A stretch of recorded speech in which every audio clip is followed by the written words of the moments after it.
शीला अपनी बहू के साथ एक गांव में रहती थी। उसके पति को गुजरे हुए 10 साल हो गए थे। उसका बेटा तब बहुत छोटा था, परंतु अब वह बहुत बड़ा हो गया था और उसकी शहर में नौकरी लग गई थी। शीला का बेटा दीपक अपनी माँ और पत्नी से मिलने हर हफ्ते आता था। बेटा, तुम दोनों बैठो, मैं तुम्हारे लिए चाय और पकौड़े ला देती हूँ। नहीं माँ, तुम बैठो, चाय मीनाक्षी बनाकर लाएगी। अरे बेटा, इस बेचारी को भी तुमसे 2 बातें कर लेने दो, उदास हो जाती है तुम्हारे बिना।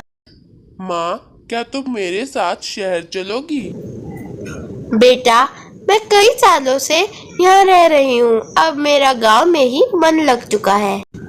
हाँ, अगर तुम चाहो तो मीनाक्षी से पूछ लो। मीनाक्षी, माँ ने तो मना कर दिया, क्या तुम मेरे साथ शहर चलोगी? मुझे माफ कीजिए, मगर मैं आपके साथ नहीं चल सकती। माँ जी का ध्यान कौन रखेगा? माँ जी का मन कैसे लगेगा? ठीक है भाई, जैसी तुम्हारी मर्जी। मेरी ट्रेन का तो वक्त हो गया है, मैं जा रहा हूँ। दीपक सास बहू का ऐसा प्यार देखकर बहुत खुश होता है और खुशी खुशी अपनी ट्रेन के लिए चला जाता है। मगर उसे नहीं पता था कि उसके जाने के बाद वहाँ क्या होने वाला है। ए लड़की, मेरा बेटा चला गया है, चल अब घर के सारे काम कर। बड़े मजे से चाय पकौड़े खाने तो बैठ गई थी, काम कौन करेगा घर के? ठीक है माँ जी। मीनाक्षी जाती है और चाय बनाकर लाती है। ये लीजिए माँ जी चाय। हे भगवान, तेरी माँ ने तेरे को क्या सिखाया है रे? ये तूने चाय क्यों गिराई? अब मेरा मुंह क्या देख रही है? जाके चाय साफ कर, जा जल्दी चल। जी माँ जी। मीनाक्षी एक संस्कारी लड़की थी।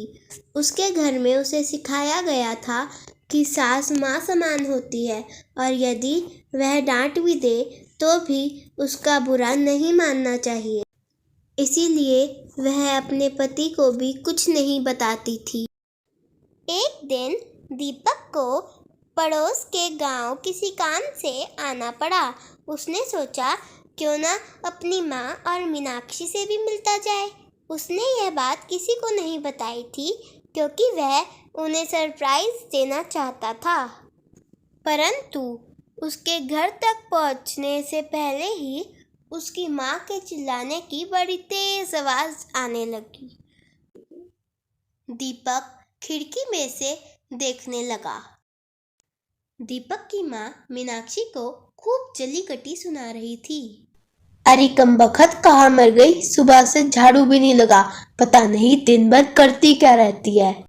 माँ जी अभी लगा देती हूँ, मैं कपड़े धो रही थी ना, इसलिए समय थोड़ा सा ज्यादा लग गया।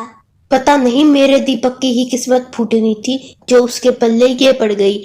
दहेज में कुछ लाई तो है नहीं, ऊपर से कुछ काम भी नहीं करना आता।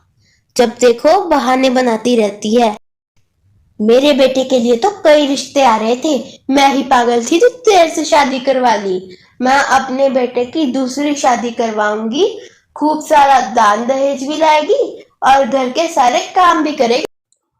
दूसरी शादी की बात सुनते ही दीपक का गुस्सा 7वें आसमान तक पहुंच गया और वह सीधे अंदर आ गया। माँ, मैंने सब कुछ देख और सुन लिया है। मुझे तो विश्वास नहीं हो रहा कि मेरी माँ अपनी बहू से इतना बुरा सलूक करती है। मैंने तो कभी अपने सपने में भी यह नहीं सोचा था। मीनाक्षी, आज तक तुमने मुझे कुछ नहीं बताया। यह इसी का नतीजा है कि तुम पर इतने अत्याचार हो रहे हैं। अब तुम अपना सामान बांध लो। हम दोनों अब यहाँ एक पल भी नहीं रहेंगे। हम दोनों शहर जाएंगे और वहीं पर हमेशा के लिए रहेंगे। और यदि तुमने मना किया तो मैं अपनी नौकरी अभी छोड़ दूंगा और तुम्हारे साथ यही रहूंगा। फिर देखूंगा माँ तुम्हें क्या कहती हैं। यदि आप इतना कह रहे हैं तो मैं शहर चलने को तैयार हूँ, मगर माँ जी भी हमारे साथ चलेंगी। मीनाक्षी, तुम कैसी औरत हो? जिसने तुम्हारे पर इतने अत्याचार किए, तुम उसे कभी भी अकेला नहीं छोड़ना चाहती।